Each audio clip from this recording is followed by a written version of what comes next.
Once upon a time, in a faraway kingdom blanketed by lush meadows and emerald forests, there lived a young princess, radiant with grace and kindness.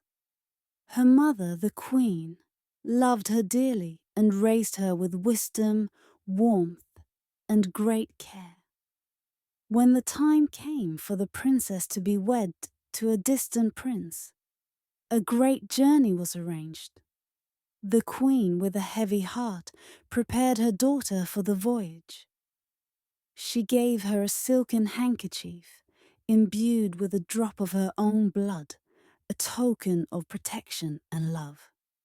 And so, with a trusted maid and a noble entourage, the princess set off toward her new life. The road stretched long and uncertain, and as the days wore on, the maid's heart darkened with envy. Her eyes, once soft with loyalty, hardened with ambition.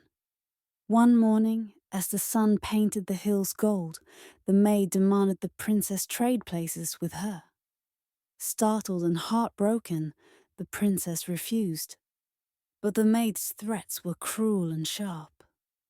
Alone and without protection, the princess had no choice but to obey.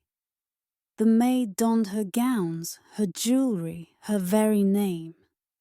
And the true princess was forced to wear rags and tend to the horses. Together, they reached the prince's palace, where the maid, now posing as the bride, was welcomed with feasts and fanfare. The real princess, nameless and silent, was sent to work as a humble goose girl in the royal pastures. Day after day, she led the geese through the fields, her soul heavy with sorrow, her identity swallowed by silence. But not all hope was lost. Among the flock was a kind old stable master named Conrad, who noticed something strange. Each day, as the princess combed her golden hair beneath the whispering wind, she murmured soft, aching words to her mother's handkerchief, hidden in her bodice. And whenever she did, the wind would stir more fiercely, as if mourning with her. Her hair shimmered like sunlight caught in a stream, too fine and pure for a common goose girl. One day, Conrad could bear his curiosity no longer, and ran to the king with his suspicions. The king, wise and just, disguised himself and followed the girl to the fields.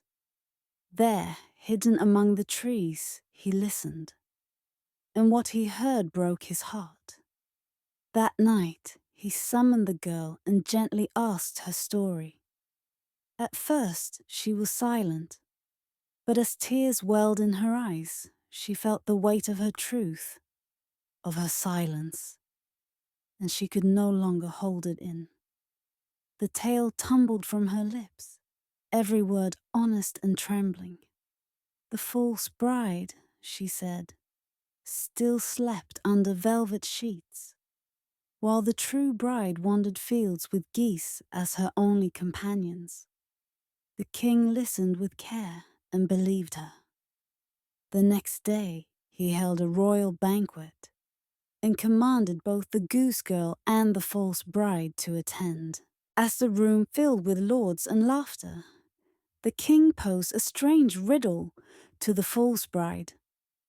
"What punishment," he asked, "should befall someone who betrays a princess, steals her name, and claims a crown not hers?" The maid, unaware the truth had come to light, laughed and replied, "She should be stripped of her lies and banished forever." The king stood then, eyes stern and voice unshakable. "So it shall be." Gasps echoed through the hall. The truth was revealed, and the maid, red with rage and shame, was led away. And the goose girl, the true princess, was welcomed with open arms. Her prince, now understanding who she truly was, knelt before her with reverence. Their wedding was held with joy and truth, and every petal and star seemed to bless the union. In time, she became queen, not just in name, but in spirit.